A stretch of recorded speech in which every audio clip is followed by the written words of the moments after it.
तर आपल्याला संपेल याच्यात काही नवल आहे का सांगा तुम्ही. पण तुकोबाराय म्हणतात बाबा तू जोपर्यंत इथे आहे तोपर्यंत तू तुझ्या कल्याणाचा मार्ग स्वीकार कर. बाकी याच्यामध्ये फसू नको. या प्रपंचरूपी मार्गामध्ये, या प्रवृत्ती मार्गामध्ये तुला भगवंताचं दर्शन होणार नाही, परमात्म्याची प्राप्ती होणार नाही. आणि याच्यामध्ये गुंतून शेवटी अंतकाळाच्या वेळेला याच्यातल्या एखाद्या वस्तूमध्ये मन राहील आणि पुन्हा तुला त्या जन्म मरणाच्या चक्रात फिरावं लागेल.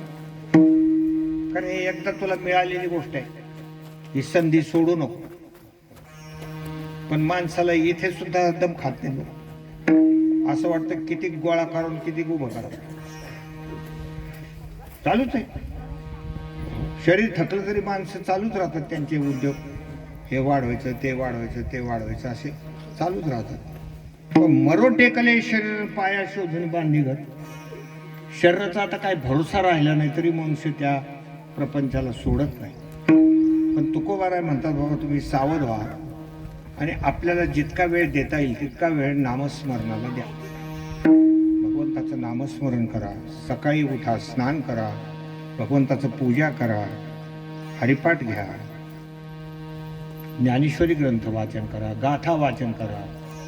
हे करत जा ना जितका वेळ मिळाल तितका. आणि होईल ते तुमच्या वाट्याला आलेलं काम करत जा, पण भगवंताची सेवा म्हणून करत जा. त्याचा काही जास्त अहंकार बाळगू नका. काही माणसं एवढे धुंद झाले तर काहीच करत नाही. आंघोळ नाही, काही नाही, देवाचं दर्शन नाही, ग्रंथ नाही, काही नाही. आता मी आमचा एक नातेवाईक आहे त्याच्या बंगल्यात गेलो. त्यांनी 4-5 कोटी रुपयाचा बंगला बांधला आणि मी म्हणलं देवघर कुठे? म्हणले ते सध्या प्लॅन आहे चालू. संडास बाथरूम जास्त भारी केले. देवघरला अजून प्लॅन चालू आहे त्याच्या. देवघराला जागाच नाही. देवाला देवघर नाही मला दादला देवाला देवघर नाही. असे माणसं इतके धुंदीत आहे. तुका म्हणे इहलोकीच्या व्यवहारे नये डोळे धुरे भरून राहो. म्हणून जागा व्हा. हे शरीराच्या बाबतीमध्ये चिंतन करा. हे जाणार आहे, चाललेलं आहे. देह जाईल जाईल अशी काळबा खाईल. तुकोबाराय तुम्हाला आम्हाला ही गोष्ट सांगताना थोडं रागात बोललेलं आहे. ते अभंगाच्या दुसऱ्याकडे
दगडा कैचे हत्ती घोडे वाडा. तुकोबाराय रागावले या दुसऱ्या कडव्यामध्ये की कारे नुमजशी दगडा. अरे दगडा तुला हे कळत कसं नाही? लोक म्हणते हे काय बोलायची पद्धत आहे? आम्ही काय दगड आहे काय म्हणू या साधू संत लोकाला? याला पण बोलायचं धोरण नाही. असे काही लोकांना वाटत की आपल्याला दगड म्हणलं आम्ही काय दगड आहे. आता शशिकांत मी दगडाची व्याख्या सांगतो. दगड कशाला म्हणतात? दगडाची व्याख्या अशी आहे की ज्याला स्वतःचं कर्तव्य कळत नाही आणि ज्याचा उपयोग दुसरे घेतात त्याचं नाव काय? दगड. ही त्याची सरळ सरळ काय व्याख्या आहे. आता मला सांगा ज्याला आपल्याला काहीच काय करावं इथे येऊन मनुष्य शरीर कशाला मिळालेलं आहे हे ज्याला काहीच कळत नाही. आणि ह्या सांसारिक लोकांचा उपयोग दुसरे घेत राहतात. तुम्ही आमच्या लग्नाला उभे राहा म्हणजे आमचं लग्न चांगलं होईल. ती दगड उभाच रातभर स्वयंपाकाड जाऊ बिड्यावळीन तिथंच बसल. बिड्यावरच्या समोरची आलेली काजळी कुठतरी अशी झटकी वरणात बिरणात हातात रातभर उभा राहील का लोक फुगीत राहतात. तुम्ही आल्यामुळे आपलं लग्न मस्त झालं अमुक झालं तमुक झालं असे त्याचा उपयोग दुसरे घेत राहतात. जसं दगड आहे दगडाला कर्तव्य कळत नाही आणि दगडाचे दुसरे लोक उपयोग करतात. काही बांधकामाला करते लहान लहान दगडाचे तर लय बेकार काय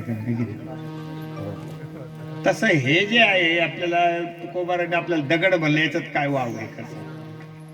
कारण दगडासारखं वागल्यावर तुकाराम महाराज दगड नाही म्हणणार तर काय म्हणणार.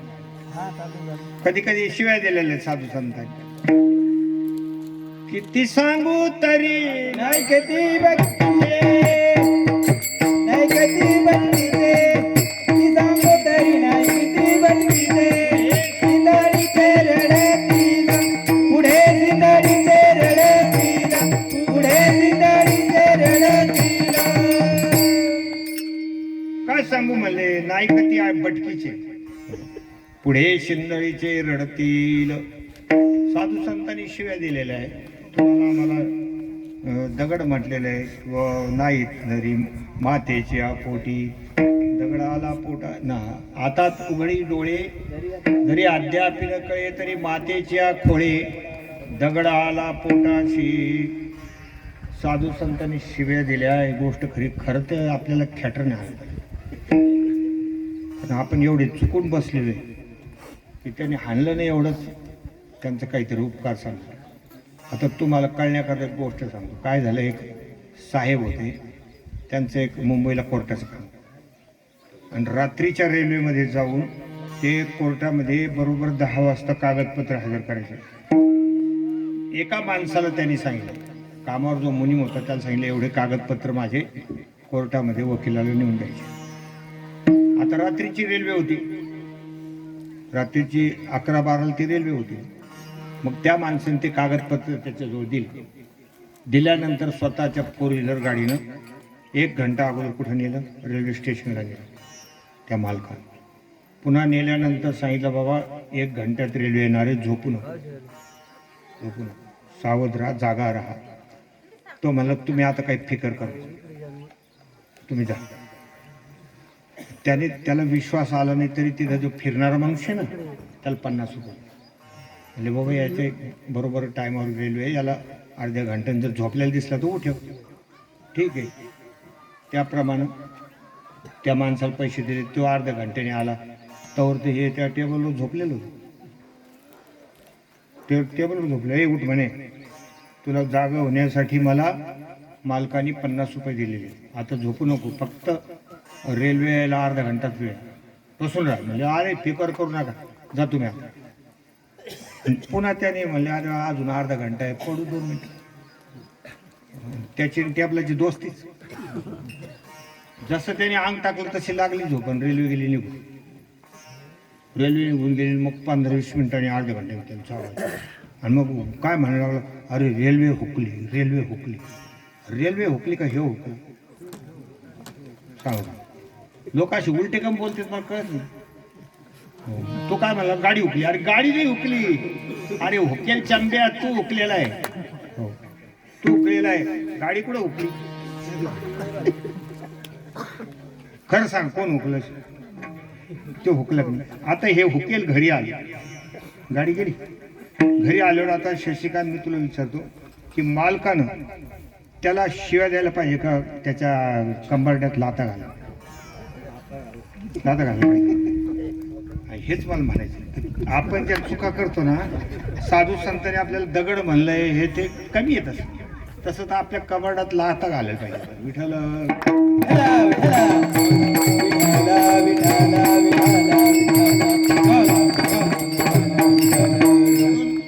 कारेनुमदशी दगडा कैचे हत्ती घोडे वाडा.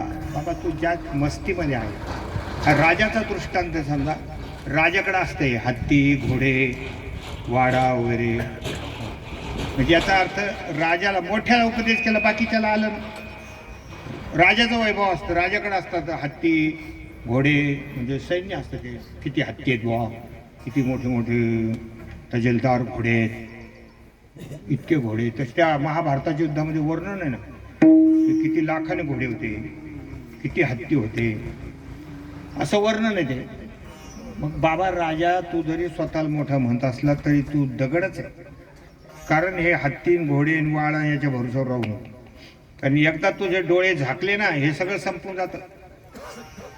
सम्मीलने नयनयोर नाही किंचित असती. एकदा का काळाने तुझ्यावर झडप घातली का ते हत्ती घोडे वाडा हे सगळं राहत. हे जिथल्या तिथे राहत, काहीच याच्यातलं बरोबर आहे. धनानि भूमो पश्वस्य गोष्ठी भार्या गृहद्वारी जनस्मशानी देहश्चितायां परलोक मार्गे कर्मानुगो गच्छति जीव एका. हे धन धनाच्या जागेवर राहतं, जमीन जमिनीच्या जागेवर. गाई म्हशी बैल शालडा कोंबड्या तिथले तिथेच. आणि मग काही बायको असते, काही घरातच राहते, काही समाजामध्ये असं वारं घालायची पद्धत जातात मागे.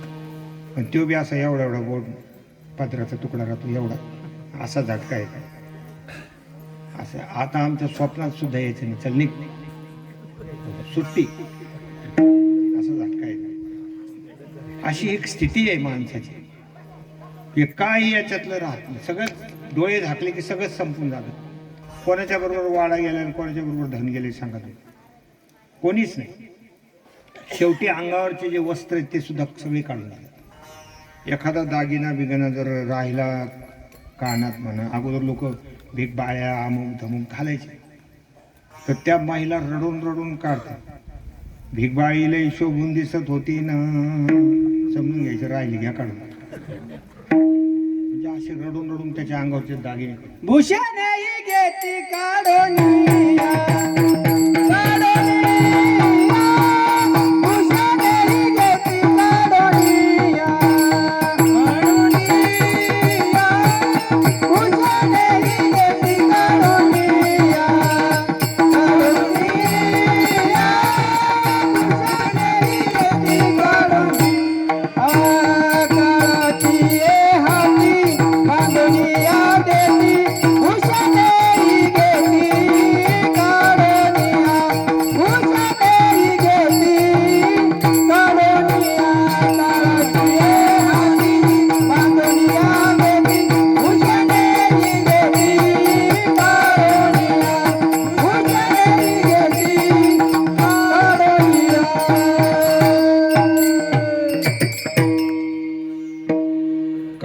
हाती बांधूनिया देती भूषणी घेती काढूनिया. बरोबर प्रमाण. हे सगळं आपण प्रमाण म्हणतो, पण आपण जागे होत नाही याच नवल वाटतं. पाठांतर आहे आपले बरेच, काय बघा कोणी समजणार लोक काय खरं असतं का माणसाचं. क्षणभंगूर, हे सगळं क्षणभंगूर आहे. आणि कोणी इथं राहायला आले असे माणसं म्हणतात. पण त्या प्रमाणाप्रमाणे आपण ते त्याची जागृती आपल्या मनात येत नाही, आपण तसं बघत नाही. सुंदर प्रमाण आहे की भूषणही घेते काढून. म्हणून हे काही नाही, सगळं जिथल्या तिथे राहून जातं. म्हणून कैचे हत्ती घोडे वाडा लोडे बालिस्ते सुपती जरा आली फजिती. मोठा बंगला बांधला तर त्याच्यामध्ये व्यवस्था तशा असतात. भारी भारीतले पलंग असतात, मोठ्या मोठ्या गाद्या असतात, बरे मोठे मोठे सोफे राहतात. मी एका श्रीमंताच्या घरी गेलो तर त्या सोफ्यावर मला म्हणे मारत बसा. मी बसलो तर असं एखादा त्या स्प्रिंगसारखं 1 मिनिट चालू होतं, स्प्रिंगसारखं. म्हणलं बापरे फारच काम आहे सगळं. हो म्हणले आपण सगळे ओरिजिनल वस्तू वापरले. म्हणलं तू ओरिजिनल आहे का? तू जाणार आहे सगळ्या सोडून. तुला सध्या हे सोप्याचे सुरू राहिले, पण तू एकदा म्हातारा झाला ना, तुला घरातले लोक त्याच्यावर बसू द्याना. कारण हे मी सांगते तुकाराम महाराजांनी गाडा गाडा म्हणती आता भूमी झाला बारा. आपण सध्या जिवंत माणसावर बोलतोय. तुम्ही लगेच त्याला जिकडे तिकडे करून टाका. लोढे बालिस्ते सुपती जरा आली. जरा म्हणजे म्हातारपण आहे, अजून मेलेलं नाही. यांनी मारलं त्याला, अजून मेलेलं नाही. तर जरा म्हणजे म्हातारपण. म्हातारपण आल्यानंतर तू जेवढ्या बंगल्यामध्ये व्यवस्था केलेल्या आहे त्याच्यावर बायको सुद्धा बसू देत नाही. तू मला लई खोकायचं नाद. हो, कुठे विराळा करून ठेवतात. पोतडवर बसला, पोतडवर बसून बरेच म्हणते मंदिराचा. आणि काही काही खेड्यापाडी दरवाजाच्या मागची बाजू सगळी पिचकारीने भरलेली. तिथं दरवाजा असं करून त्याच्यात तांबाखू खाऊ खाऊ थुकीत राहते. काय त्या तांबाखू त्याला अमृताचा स्वाद येतो पाण्यामध्ये.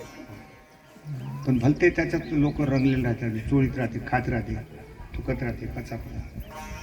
म्हातारपणामध्ये तुझी फजिती होईल. हातपाय थरथर कापतात. जेवढे भोग तू तयार केले, चांगल्या प्रकारच्या गाद्या आहेत, लोड आहेत, पण त्याच्यावर तुला बसू देणार नाही.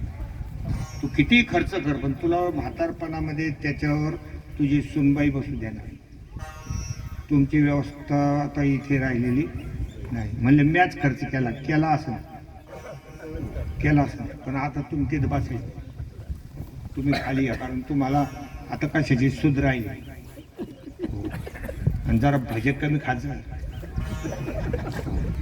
तुम्हाला काय तुमच्या शरीरावर ताबा राहिलेला नाही. याला खायचा ना. म्हातारपणामध्ये माणसाचा नाच जात. म्हाताऱ्याने कशाला मिरच्याची भजी खायची?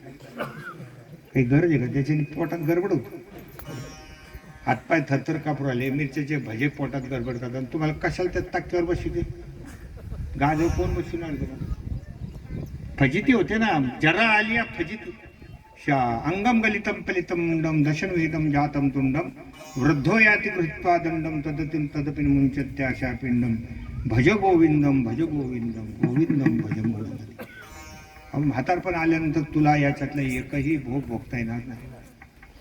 मग फक्त गप्पा मारायच्या. आम्ही ज्या हॉलात तरुण होतो ना, तो आम्ही 50 गुलाबजामुन खाल्ले होते एका बैठकीत.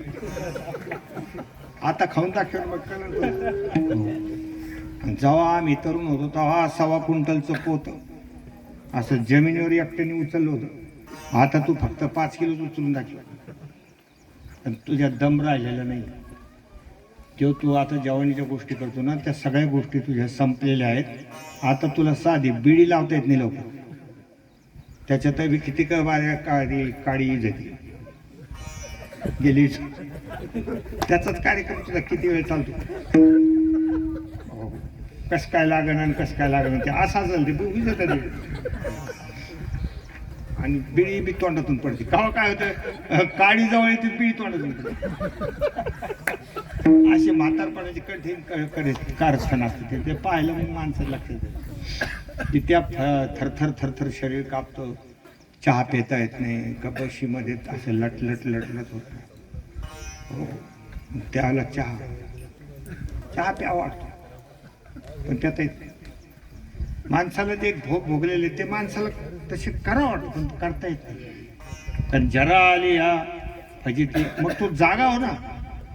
हे सगळं पुढे आपल्याला येणारच आहे ना. म्हातारपण पुढे येणार आहे ना. जन्म मृत्यू जरा व्याधी दुःख दोषानुदर्शन हे माणसाने लक्षात घ्यायला पाहिजे. आणि शरीर संबंधाचे नाते भोरड्या बुडविते शेतात. शरीर संबंधाचे नाते शरीर संबंधाचे नाते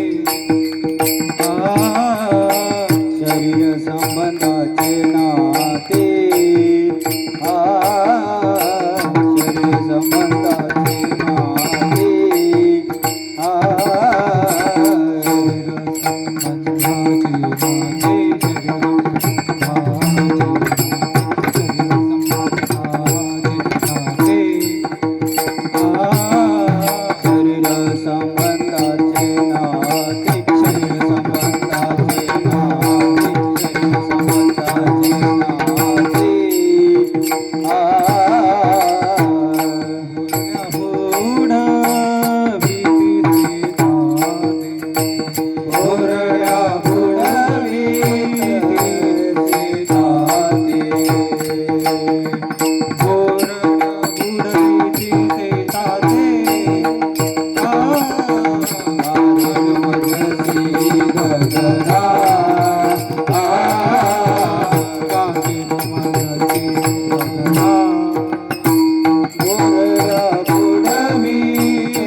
दगडा मदची दगडा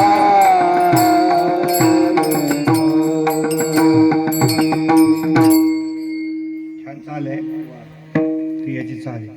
कोण गली गयो श्याम बता दे सखी, कोण गली गयो श्याम. गोकुल धुंडी मथुरा धुंडी, धुंडी वृंदावन धाम. बता दे सखी, कोण गली गयो श्याम. बरोबर आहे ना?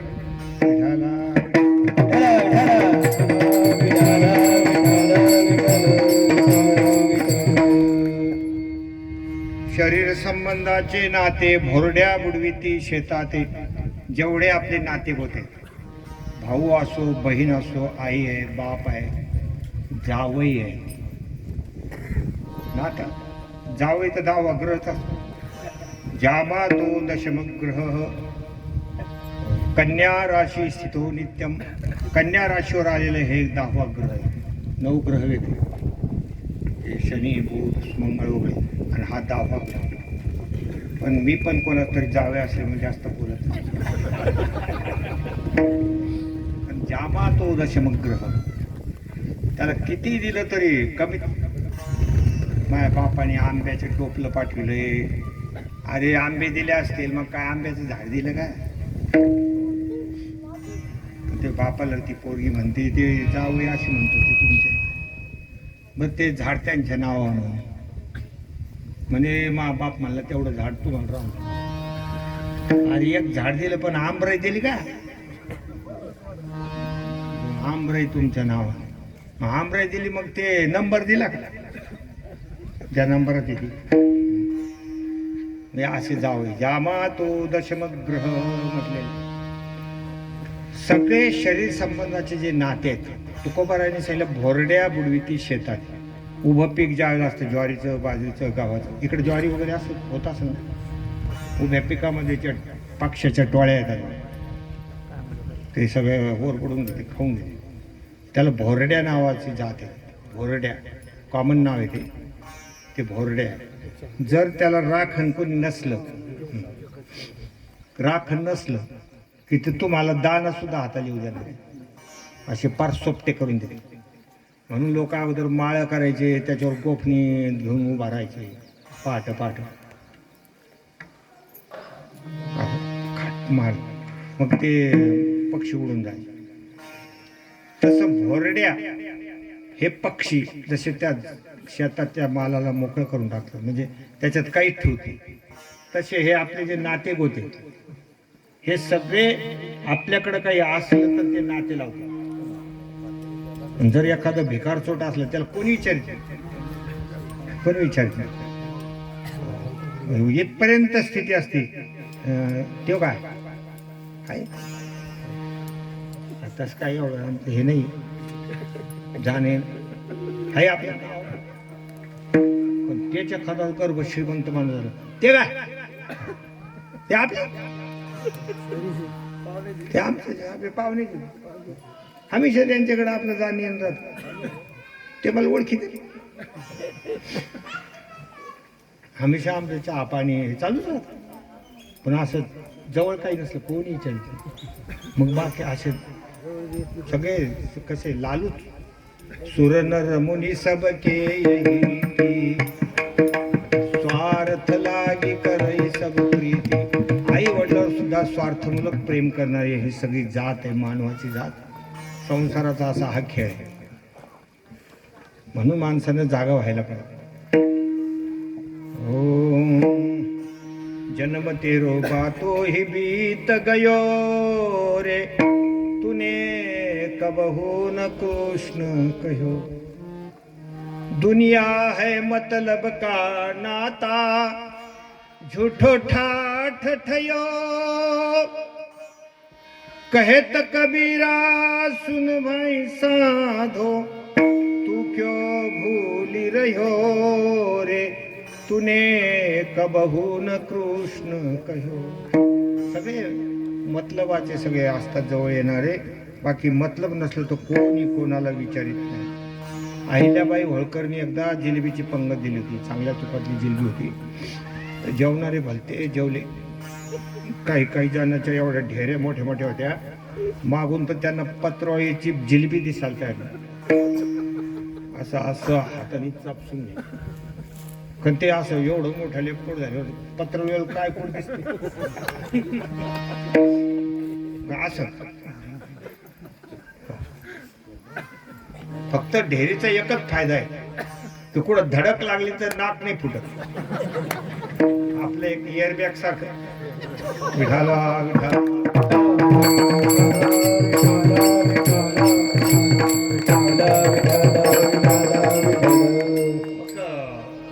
ती जेलबीचे बे तर सगळं जेवण भलते झाले. आईल्याबाई आल्या बा आग्रह करायला. हा हा हा हा हा आता हा एक लय पोट कर. त्या आईल्याबाई म्हणल्या तुम्ही एक जिलेबी जर खाल्ली माझ्या हाताने तर एक एकर प्युअर सानोड जमीन बक्षीस. आता तोंडाला पाणी सुट, जागा तर राहिली नाही. त्याच्यात एका जणाने 50 खाल्ली. असं पुन्हा म्हणलं ब्रह्मदेवानं असं तोंडी द्यायला पाहिजे, अजून कोंबी द्या. ते ब्रह्मदेवाला आठवलं पण त्यांनी हुकीला राहू इथं तोंड द्यायला पाहिजे. घातल्या. मग ते झालं 50 खाल्ले. ते 50 खाल्ल्यावर लगेच त्याच्या नावावर रजिस्ट्री. अहिल्याबाई होत्या, त्या राजा राणी होत्या. लगेच शिक्का बिक्का मारून 50 एकर झाला. त्याला कुठे उठता येणार, एवढं खाल्लं काही उठता येणार. ते झाली धक्का स्टार्ट गाडी. मग दोघा ठिकाणी असं बघलं हात घालून उठिलं, असं धक्का दिला. धक्का स्टार्ट गाडी तुम्हाला माहिती राहते. तसं धक्का देऊन त्याला चालू केलं. पण त्याला कसं न राहिलं, समोर काही दिसना. घरापर्यंत कसं तरी आला, भाडा उलटी झाली. खेळ खतम. 1-2 उलट्या झाल्या, मेल. त्याला 2 पोरं होते. सगळे आरडा ओरडा सुरू. बाबा कामू खाल्ल्या जलब्या. सगळ्या सुना रडायला लागल्या. आता तर तुमचे बसून खायचे दिवस आले होते, इतके दिवस काय वेळ खात होता काय. सगळा आरडा ओरडा रडा रडी सुरू झाली. त्याच्यामध्ये मग काही लोक समजणार, हे पा त्याचं जिलबीतच ठेवलेलं, त्याच्या नशिबातच होते ह्याची जिलबीन मारणार. तुम्ही काही चिंता करू नका, कोणी इथं राहायला आले नाही. असं तसं लोक सांगायला लागले. काय या ध्येयाचा भरोसा असतो का. त्याच्यातलं एक पोरग म्हणलं मी कामुरा डोला आलो तुम्हाला माहिती का. कम म्हणले हे आमचं म्हातारं, याने जिलबी खाऊन खेळली आणि मरून मेलं, मग 100 कामणे खाल्ली. म्हणले 50 एकर वाट्याला आली असती ना.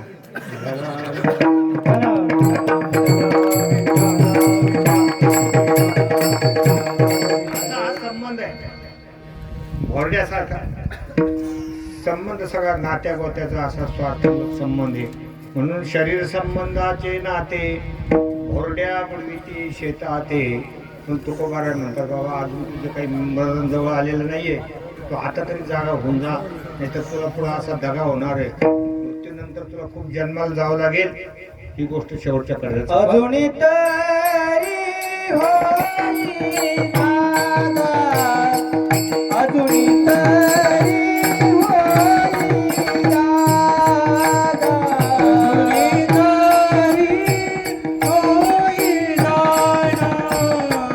अजून तरी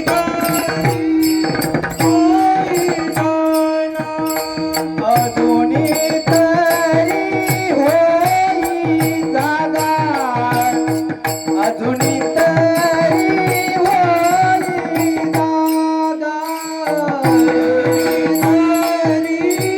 होई दादा, अजून तरी होई दादा,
घोडेवाडा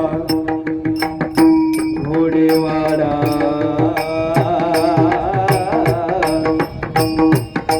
कैसे हाथी घोडेवाडा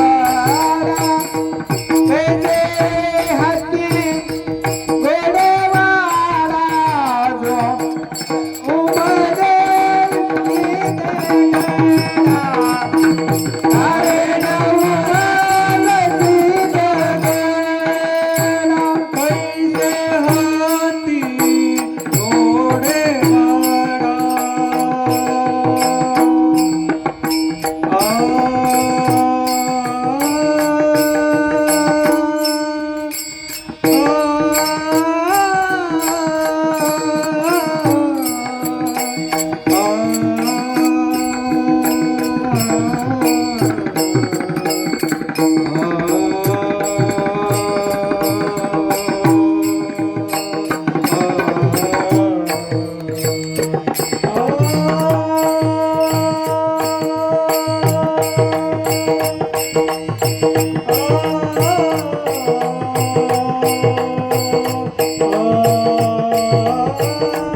अजून तरी होई जागा तुका म्हणे पुढे दगा कारेन वजशी दगडा कैचे हत्ती घोडे वाडा. सर्वजणांनी मिळून एकदा मोठ्या प्रेमानं भजन करायचे. थोडी कडकडून टाळी मोठ्याने टाळी वाजवायची, गर्जना करायची. आमचे हरिभक्त अप्पा पाटील यांना हीच श्रद्धांजली आहे. नामस्मरण हेच खरं माणसाला सद्गतीला नेणारं असतं. म्हणून खूप प्रेमानं भजन करा. विठोबा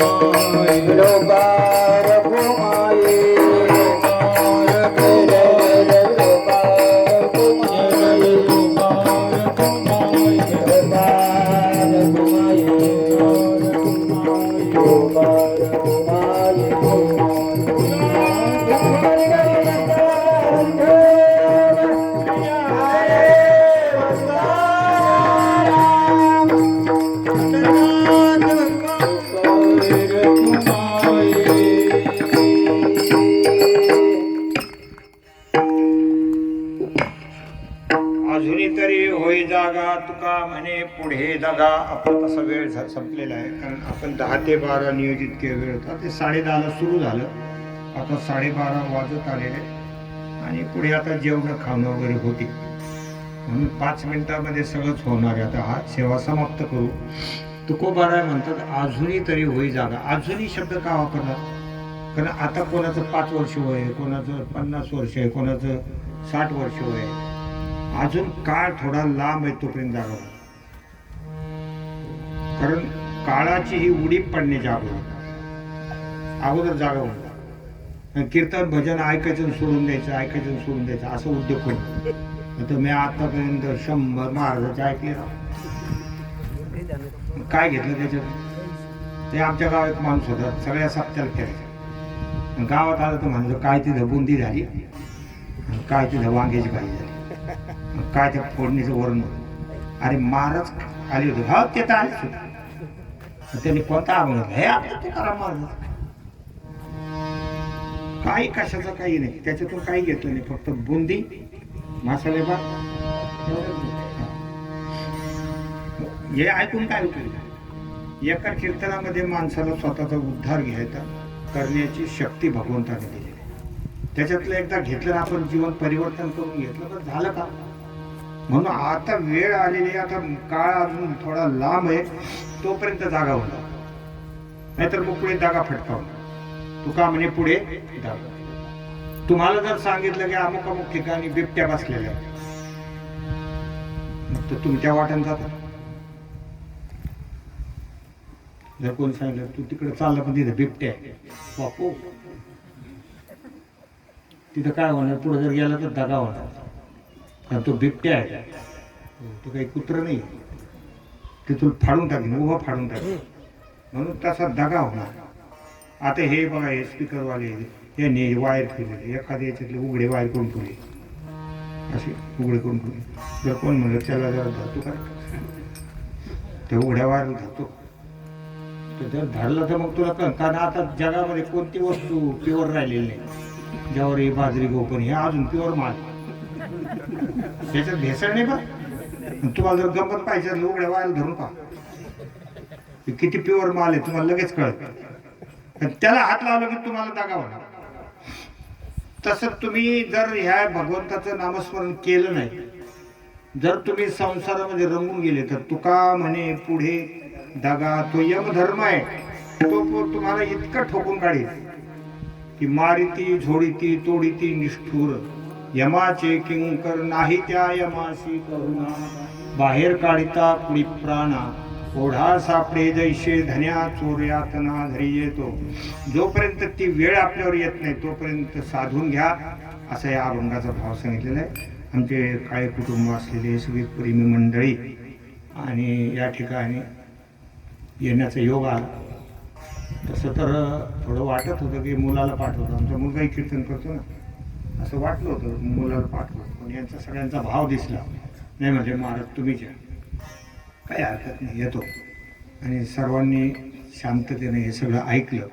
पण फक्त एवढीच विनंती की ऐकलं तसं नुसतं ऐकलं झालं असं नाही. घरामध्ये सद्ग्रंथ असतील त्याचं वाचन करत जा.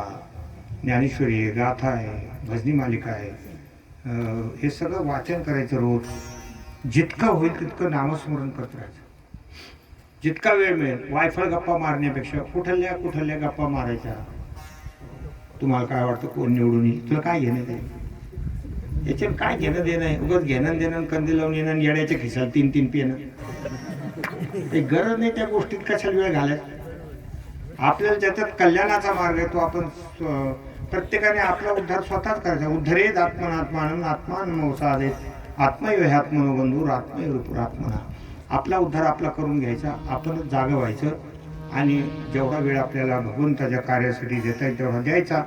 वाट्याला आलेला जो प्रपंचाचा भाग आहे तो करत राहायचा, ते सुद्धा भगवंताची सेवा म्हणून करायचं. त्याचाही कुठला अहंकार घ्यायचा नाही, काही नाही. ते सुद्धा मग भगवंताला एक प्रकारचं पूजाच होऊन जाते. अशा प्रकारचा हा संदेश तुकोबाराच्या माध्यमातून देऊन या ठिकाणी आपण सेवेला पूर्ण ज्ञानेश्वर